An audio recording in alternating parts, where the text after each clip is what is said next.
like a double-edged sword, right? Job's making you miserable, and you're trying to hang on to some sense of yourself, and try not to succumb to your breaking your values or any of your morals. So you're trying to you're trying to play this game, this very dangerous game with your soul. Um,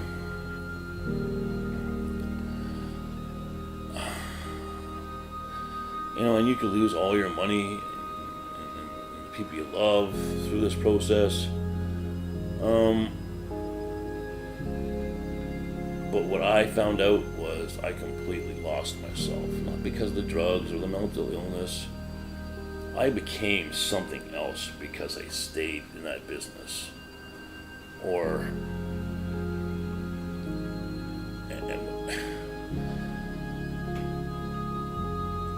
And that was the toughest part, right? Because now that you're no longer in that business, you're left with this shell of yourself, like, who the fuck am I? I'm this now? Okay, well, what do I do? Oh, I know exactly what I'm doing, because this is the type of person I am. This is what I'm going to do, right?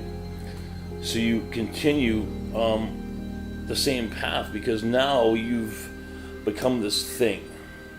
And this thing is miserable and full of hate, and you're going to be drawn to your next job that allows you to be that person. And that's what's happened to me, right? Quote unquote muscle hire. And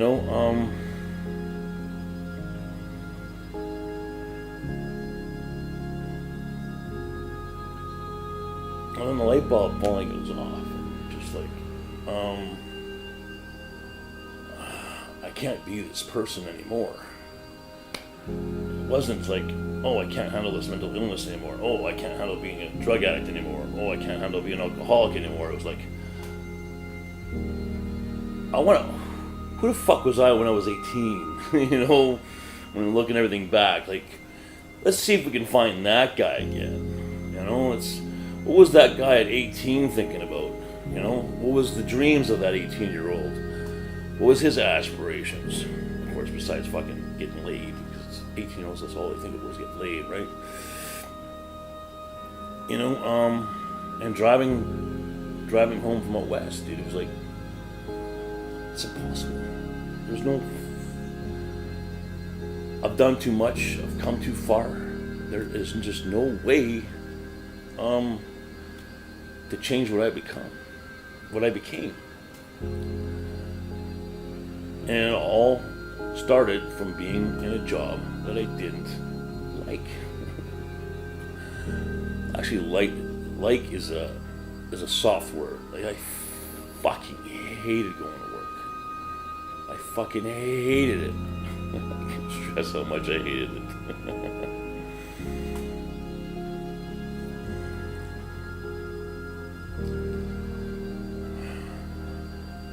And bodybuilding's always been in my life since a kid. Something always threw me off track.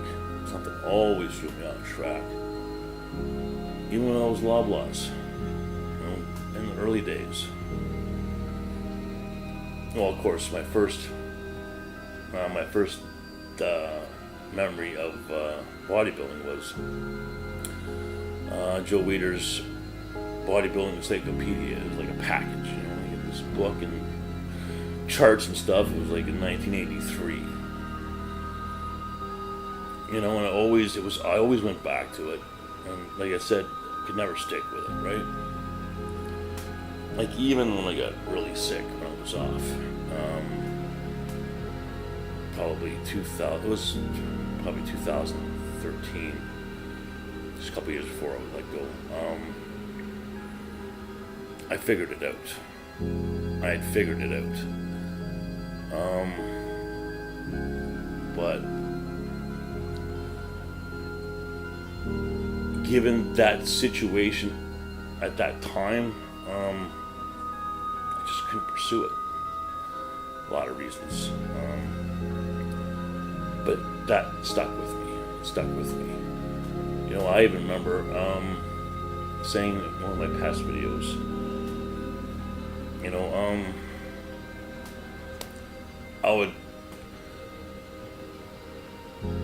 I was actually trying to think, when was I, since, you know, like, it couldn't have been all bad since I started with Costco in 96.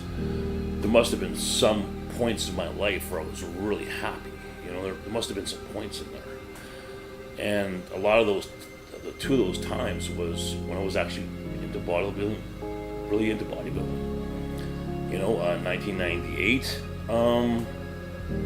me and my first wife were really into it. Like, we actually had a gym in our house, like fucking serious fucking gym. You know, I think we spent almost 10 grand on it. You know, and then again in 2008,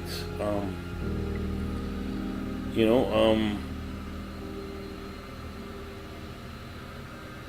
working out made me happy, but just couldn't sustain it. I just couldn't sustain it. I wouldn't make it a priority over everything else. My job always came before that. Always came before that. You know? Came before your happiness, your own happiness. You know, you have to plan for your escape. You have to, if you're in a shitty job, you know, and you want to follow your passion, you have to plan for it, you know. But what you fail to say is it's going to be a hell of a lot more than that. It's going to be, you have to take a pretty good look at who you are now, you know. And that was probably one of my biggest challenges. The job became who I was. Like, that's what it was. This character, this turbo, this number one. You know, there was no Scott outside of work and Scott at work. It was the same guy. You know, living the same story, living the same craziness. There wasn't a separation. There wasn't a home life and a work life. You know, that was the hardest part. Was, well, this person doesn't know how to do anything else.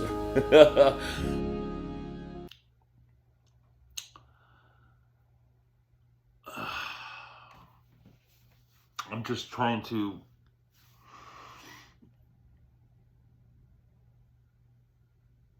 process what occurred with work.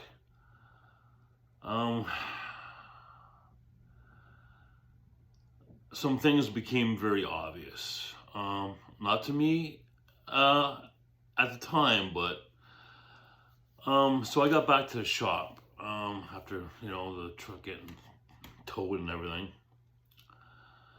My boss, how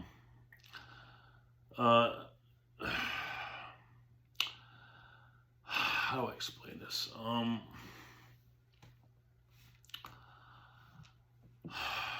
This is my new immediate boss, not my old boss.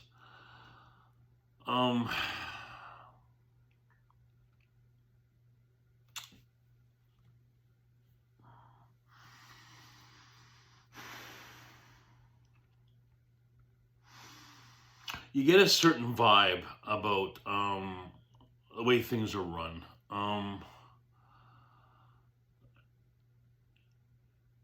And immediately you have assumptions, and you have,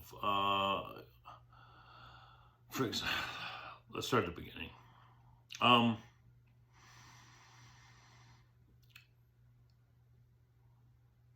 So it wasn't too long starting this driving job, which I really enjoy and I really need, and I think I can do. It wasn't too long that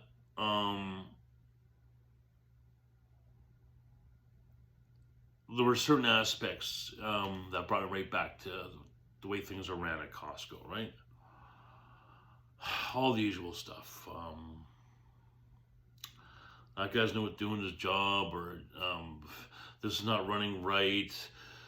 This isn't organized, and it just triggers this part of myself that's okay. All right, it's all on you. You have to do fucking everything, or plan for everything, or try and foresee everything. You got to learn everything so you can anticipate problems. So basically, trying to take the responsibility out of their hands, because I don't want to deal with the mistakes, right? Or problems. I shouldn't be doing that. Number one, I got enough to worry about with just learning my job.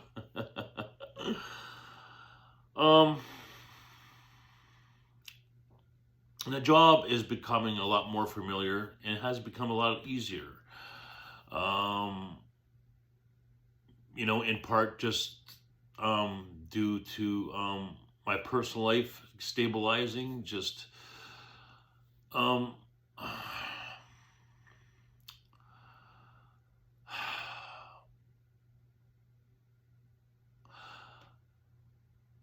but the scenario that played out,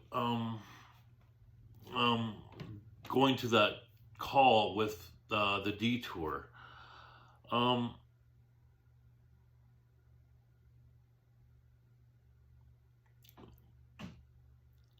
I definitely exercised bad judgment, but it made perfect sense to me.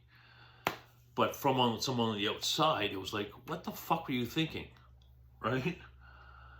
And my boss is perfectly right. And and when we sat down and talked about it, he said, well, why would you turn around in someone's yard, like driveway and yard? Like, why would you do that? Why didn't you just park on the side of the road, put your four ways on, and figure out what you were going to do next, how you were going to maneuver it? Because I certainly didn't want to try and do that while I was driving.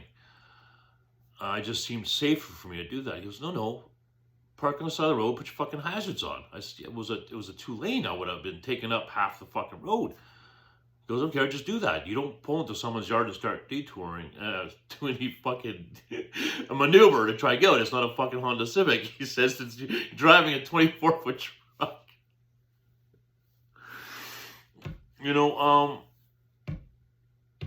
And he was absolutely right. It was fucking terrible judgment. So the question I asked myself, okay, though my intentions were good, even though it didn't make sense to pull off on the 2-lane highway and block half the road, I shouldn't have done that turn or maneuver in that person's yard and tear up half their fucking lawn getting towed out. What didn't occur to me was, why didn't I just keep driving until I found a safe location to pull over? Number one, country roads, they just go on for fucking ever. There's nowhere ever safe to pull over, was my first thought. But the second thing is, and this is the big one, my last 2 years of Costco, even before that, and then the next 5 years, the way I lived my life was nothing to lose, no consequences. I did whatever the fuck I wanted. I had a license to do whatever I fucking wanted, right?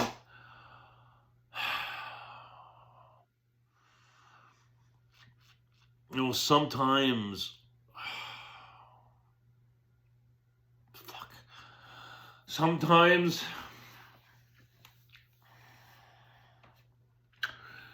it's what I'm trying to do, just,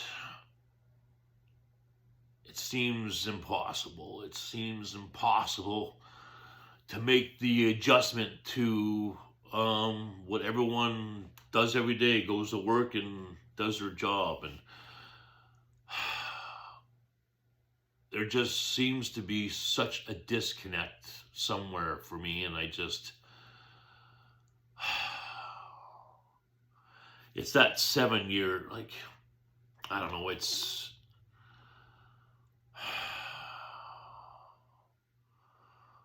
man, we really do become a product of our environment. We really fucking do, and it's so hard to adjust, you know.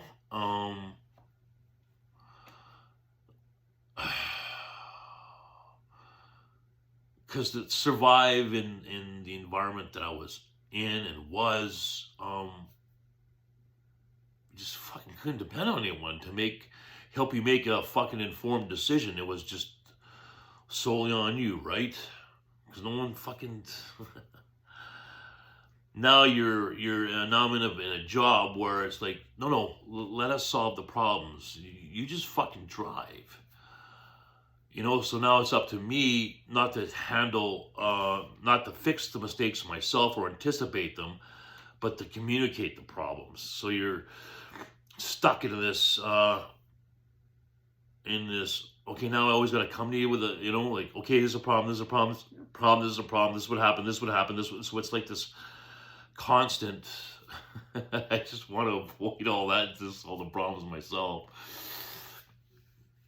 So we had a good meeting,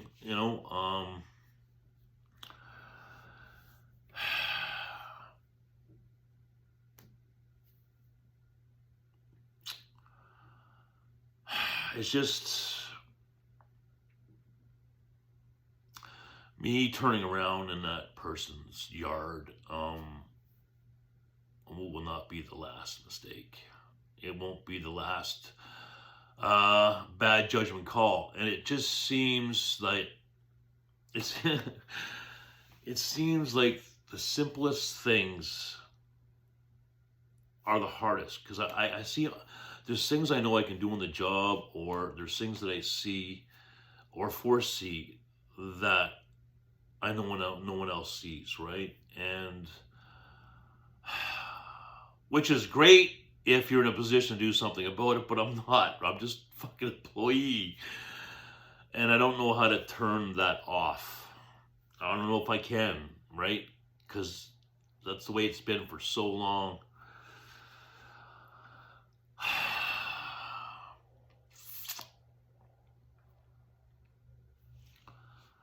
Oh. Fuck.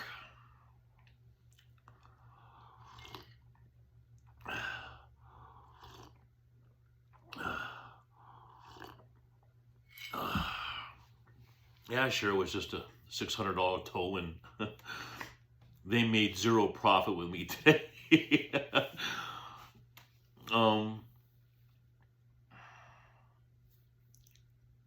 But I do know what I bring to the table, right?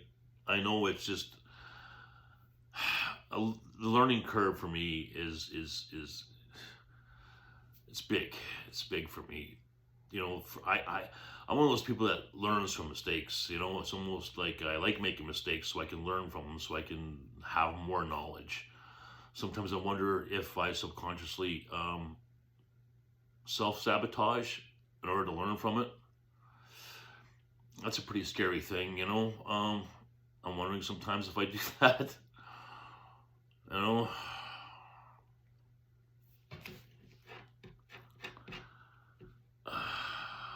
But it was so interesting that, he says, like, what were you thinking? It made perfect fucking sense to me, the reason behind that. And I didn't see it until we had that conversation.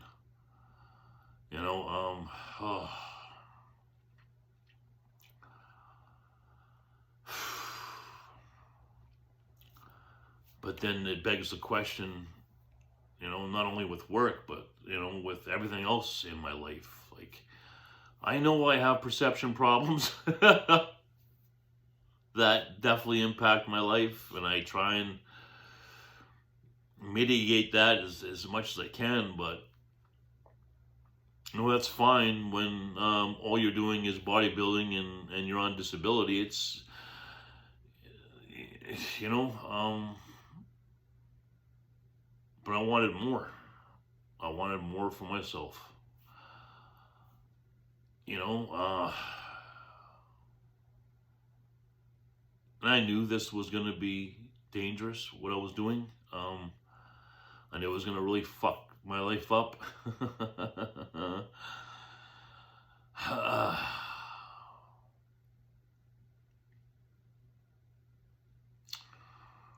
You know, I just, is there going to be a situation where they can't get past, you know, a real bad lax in judgment? Like, I try so hard to take my time with everything, and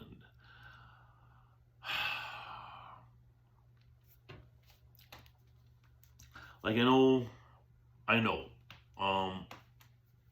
like, it's only been a month and a half that I've been doing this. And everyone has a rough probation period, like you say, you know, everyone goes through it.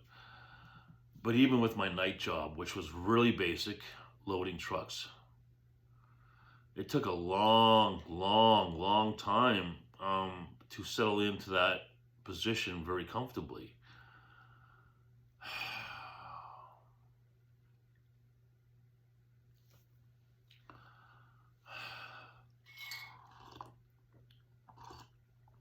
But we talked today, and you're saying, Scott, I want to try and make your job as simple as possible. I said, yeah, but you're not, though. Like, I have to do all this shit that you guys are not doing. He goes, like what? So I started, you know, explaining some of the things, and it's like, well, no, we should be doing that. And it was just like this, my stomach went to a knot. I was like, you know how many times I've heard that? No, why are you doing that? We should be doing that. You shouldn't be doing that part of the job. I've had that conversation a lot in the past. A lot. In the beginning, it starts off, you know, you start doing it, and it's just, oh, I wish there was a way that I could be my own boss, my own, and not rely on interacting with employees and bosses, and there was a way to generate income that was solely on me, you know, where I'm not relying on anyone and no one's relying on me. It's just, I just don't know what that could be. And the only thing that I'm passionate about is bodybuilding, and I'm 50 years old. It's not realistic to think that I just don't see how I can make money at it. Not like the kind of money I'm making now.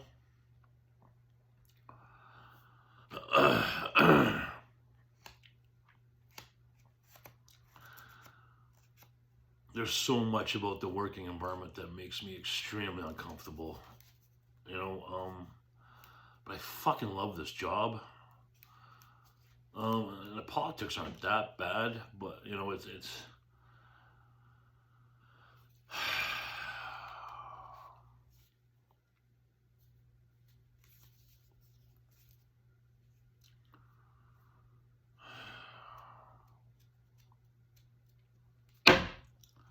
oh.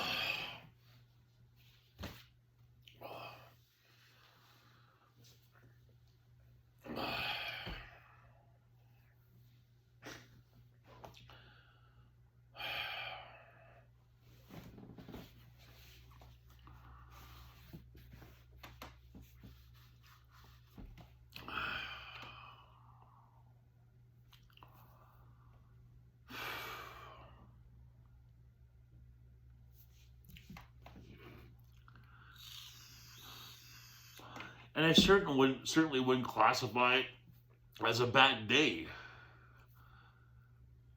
It's just, I'm just seeing it as, you know, well, I'm never going to make that mistake again. You know, if I ever come in that situation again, I'll immediately think of that situation and think, no, that didn't work. You have to do something else. But until I make those mistakes, it just doesn't seem like a mistake at the time. A strange reasoning process.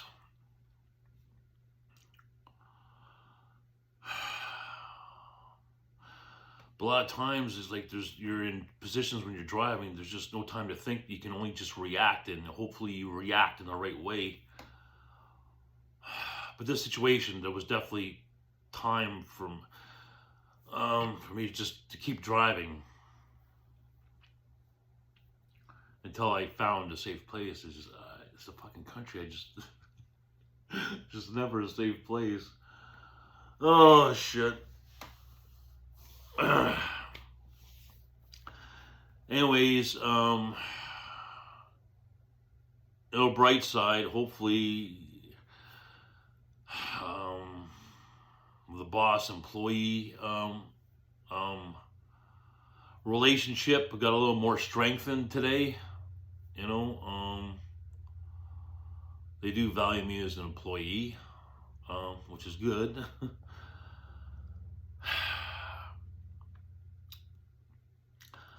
I just hope I can adjust to their standard, you know, like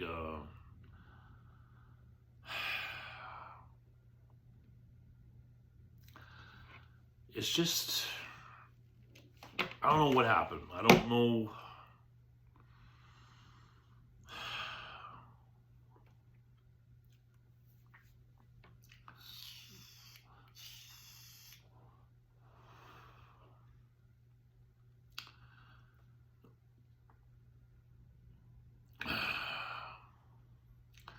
It's like somewhere along the way, nothing seemed to fit anymore. Nothing seemed to fit anymore. Whether it be professionally, socially, one day I was a square peg trying to go into a round hole, and I have no idea what day that happened and when it happened. It just happened. I'm like, don't seem to fit anywhere here. What happened?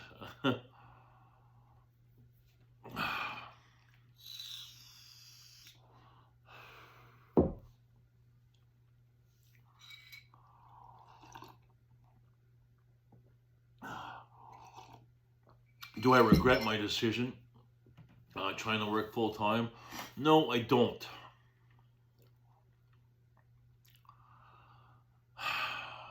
As much as much as it has negatively impacted my life,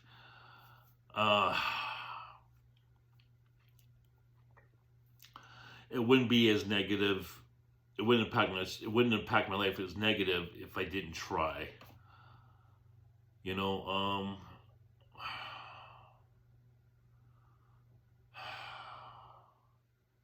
I had to try.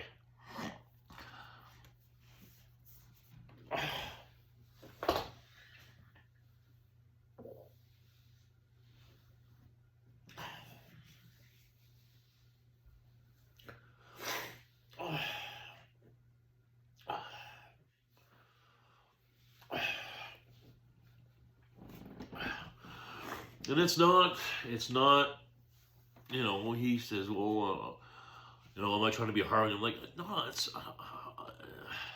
don't view it that. You're just managing. And everyone's going to have their own style, you know. I don't take that personally. I just said, as long as you're offering solutions, then I don't have a problem. If you're just pointing out what's not working without presenting solutions, then that's what I have a problem with.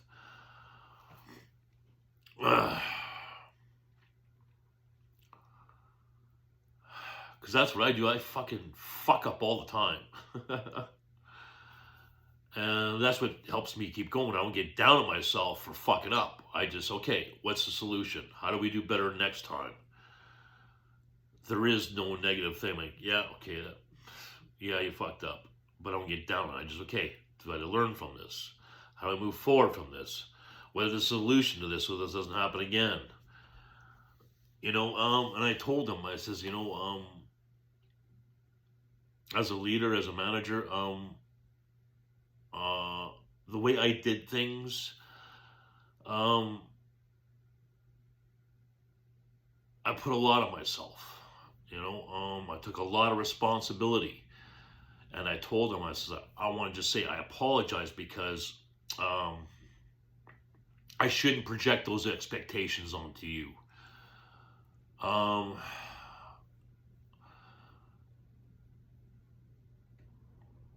But maybe I should, you know.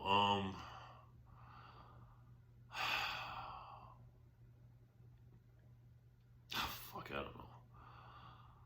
But then it's always,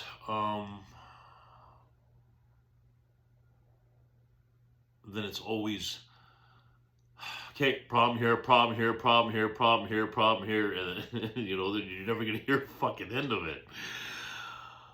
And then you're into this position where you can find yourself in this tit for tat thing before both of you know it. You're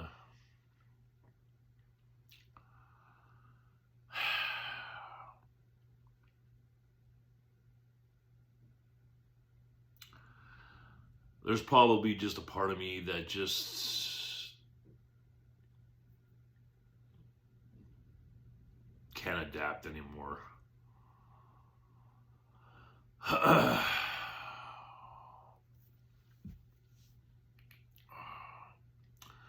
Or the process of adapting.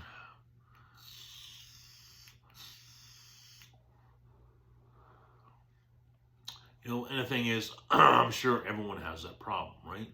Everyone has a problem adapting and adjusting,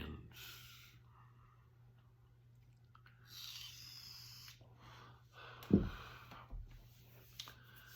it's just I just know the way I react when someone has an issue. Okay, let's just fix it. I don't give a fuck. You need my help? I don't care. Need me to stay longer? Let's fix it. Whatever. There's never anything negative out of my mouth. Well, that was pretty fucking stupid of you. Let's just fix it. Let's just fix the problem. When I was explaining to him, I almost look for problems wherever I see them, just so I'm prepared to fix them in the future. Because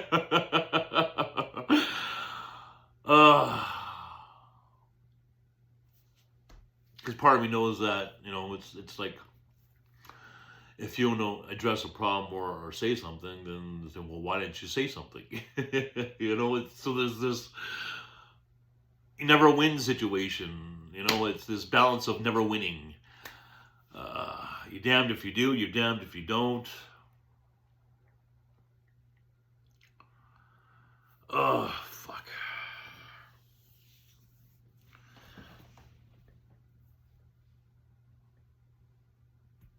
See, I know what the solution is. Like I said, the solution is to find a way to be my own boss. And I just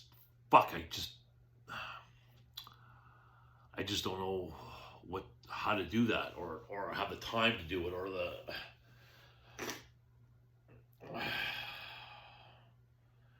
because I tell you, maybe the drive isn't there because I'm not unhappy in my job. I fucking love my job. That's the thing. If I was miserable at my job, then maybe that would drive me to figure out a way to be my own boss. But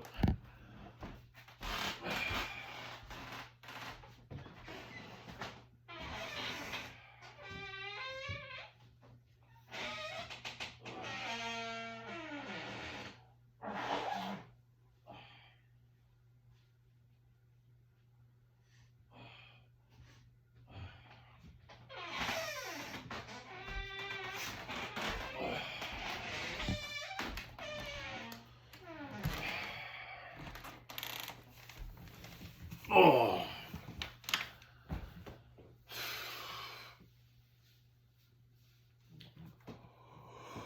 Oh.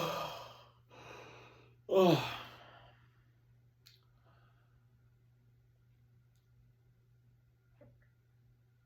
when you know your mind, the way you see things, it's obvious that it's different than everyone else. And when you recognize that and you're self-aware of that, it's difficult. You're almost praying to have someone who sees the way you see, or understands the way you understand, or processes things the way you process, or sees the world like you see the world. You almost yearn for that connection, right?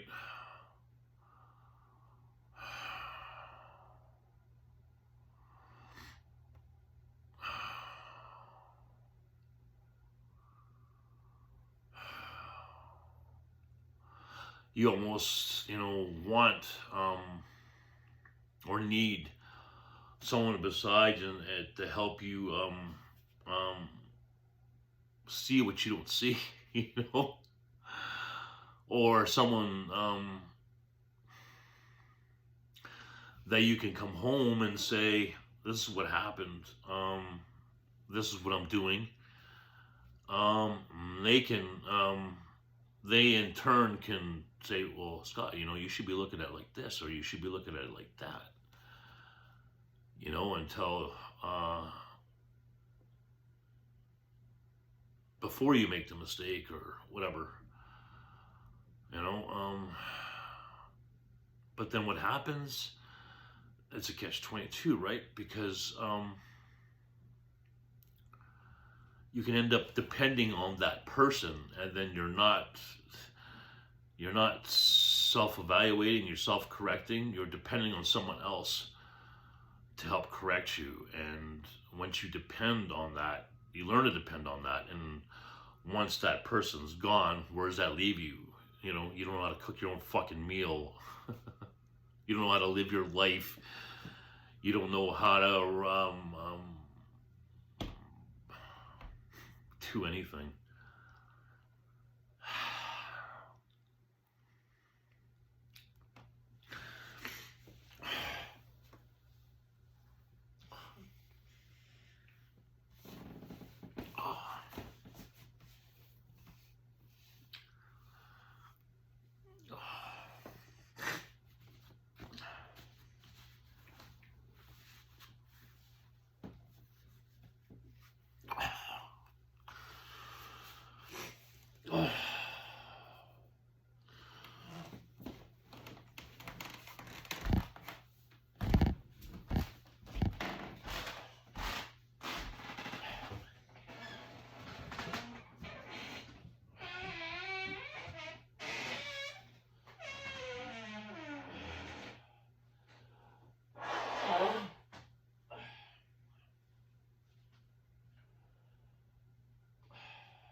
Everything's gonna be fine. It's just tough when you catch yourself in the moment and you really realize and really self-aware of your own issues and your own shortcomings, and you realize you can only correct them after the mistakes have happened, and there's going to be a lot more mistakes you won't even realize you're making. It's not even about lying yourself. It's you just don't see what the rest of other people see. Or like I'll look at things people do, I'm like, that makes no sense. Then you have a situation like today where I do a fucking U-turn in someone's yard, which made perfect sense to me at the time. And someone, my boss, say, that makes no sense. Why would you do that? Oh, shit. And then now I'll get all twisted up for a couple hours and take a nap. I'll go to the gym. I'll feel better. But it's these kinds of moments that can really mess with your head a lot. And can mess with your head to the point that could send me into psychosis, right? Because you can't, there's no footing. You can't put your foot down, right? So you have no choice but to go and lose your fucking mind. But I've been here before, and like I said, over the last month and a half, I've done what I had to do to prevent that. Just because I had this date doesn't mean I run out and fucking bug cocaine. That's not going to happen. That's done. Like, we're past that shit now. You know, everything's going to be fine. I'll take my nap and I'll be okay. But I'm trying to give you guys a sense of the process, you know, and a real, in real time, you know, how this thing works. And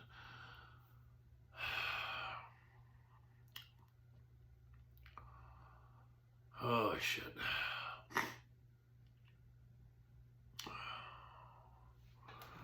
Oh, the band's back. Fuck. Gotta buy some clothes for work. Been wearing my jogging pants and a muscle shirt. He says, well, we need to get you a uniform. I'm like, okay. Can't have you wearing jogging pants and a muscle shirt. It doesn't look good. I'm like, agreed. They're gonna reimburse me for my clothes, so I said I didn't have to do that, but I said, well, I was kind of waiting for the summer because there's no point in me buying a bunch of work pants when it's fucking 90 degrees out, so I was gonna wait just to buy shorts. And as far as muscle shirt, well, I said, fucking, like, you don't, like, I sweat in the summertime. I says, well, if you're gonna give me a t-shirt, can you give me like fucking 5? Because I'm gonna have to bring some on the job because I just sweat so much. You guys see me working in the shop during the summer, fuck, just soaked. So,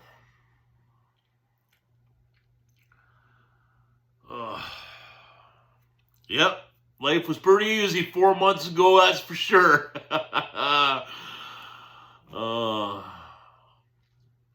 But I wanted more. Didn't want to settle. I shouldn't have to settle. Nobody should have to settle.